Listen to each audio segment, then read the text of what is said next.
December 7, 1973. Lester Edward Eubanks.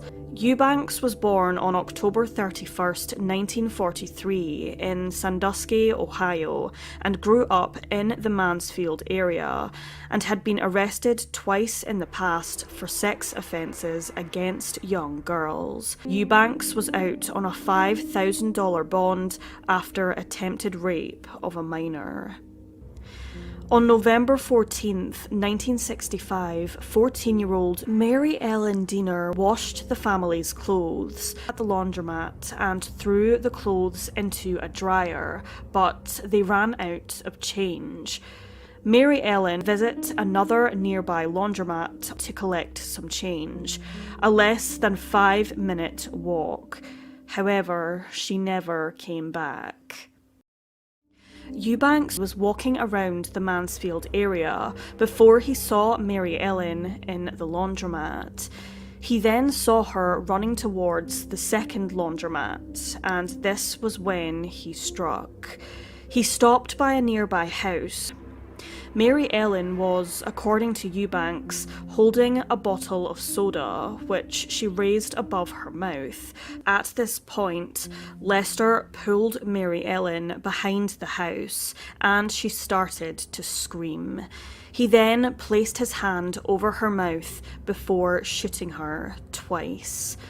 Eubanks made a quick getaway back to his apartment just a block away, leaving the 14-year-old girl to bleed out. Lester arrived home, changed into different clothes, and went out clubbing as if nothing had ever happened. However, on his way to the club, he passed the crime scene for a second time, only to realise that Mary Ellen was still conscious. Eubanks picked up a brick from a nearby alley before striking Mary Ellen over the head, killing her. One of Mary Ellen's sisters started to become concerned when Mary Ellen failed to return. She went to her grandmother's house and told her that Mary Ellen hadn't come back from the laundromat. As their grandmother walked down towards the laundromat on North Mulberry Street, she saw flashing police lights and the body of a young girl lying on the roadside.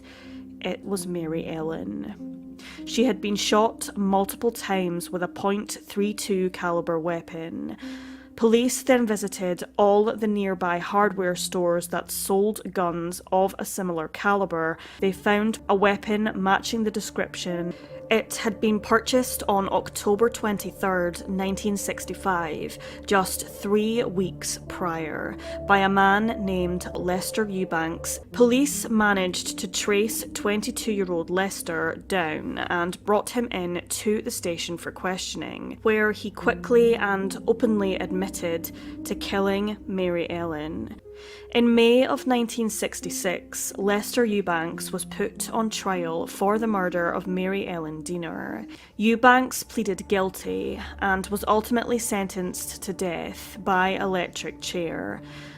His execution date was pushed back on several occasions, and in 1972, following the abolishment of the death penalty in Ohio State, his sentence was automatically lessened to life imprisonment.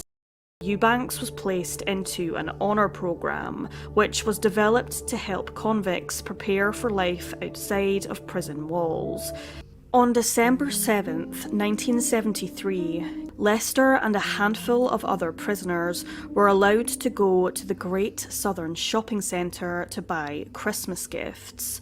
The guards who drove them to the shopping centre told them to report back to them at approximately 2 p.m. that afternoon. Only Lester Eubanks failed to show. He was now a fugitive on the run. Following his escape, he went incognito in Michigan, where he earned a living by painting houses. After a few weeks, Lester, who adopted the alias of Victor Young, took a bus to California. The bus was pulled over by the authorities. He thought his time on the run was up, but the police were not looking for him. Police received a phone call from a woman who claimed to know Lester from Los Angeles. The woman, Eubanks, fully cooperated with authorities. She told them that Lester had randomly showed up at her home one day, and following this, he stayed with Kay for a while, though he started to become aggressive towards her. Interestingly, the only identification so-called Victor Young used was a hunting license, as no fingerprints or photo ID were needed on them. After years of silence on this case, in December of 1993, the Detective Bureau Commander, Captain John Arcudi, wanted to see if any updates had occurred in Lester's case, and rather shockingly, when checking for Lester in the system's database, there were no active warrants out for his arrest, either local or federal. It was after this shocking discovery that authorities appealed to the public through America's Most Wanted, in the hopes to bring exposure to the case. In 2003, investigators looked into his father, Mose Eubanks, as he was the only close relative who lived near Lester at the time. However, upon questioning him, Mose seemed very evasive when asked about his son. He refused point blank to talk about him.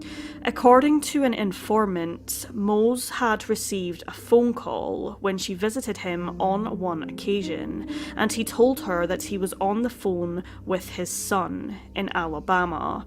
These phone calls were quite regular, and police managed to trace the calls back to a centre for troubled youth. A man matching Lester's description worked there as a janitor, and rather interestingly, he didn't have a driver's license and his social security number appeared to be fake. Unfortunately, just months prior to discovering this lead, the man in question had left the establishment. Once again, Lester Eubanks had evaded capture. In the second series of Netflix's recommissioned Unsolved Mysteries, Lester Eubanks' case was featured in the episode Death Row Fugitive. It is also important to note that Eubanks was a very talented artist.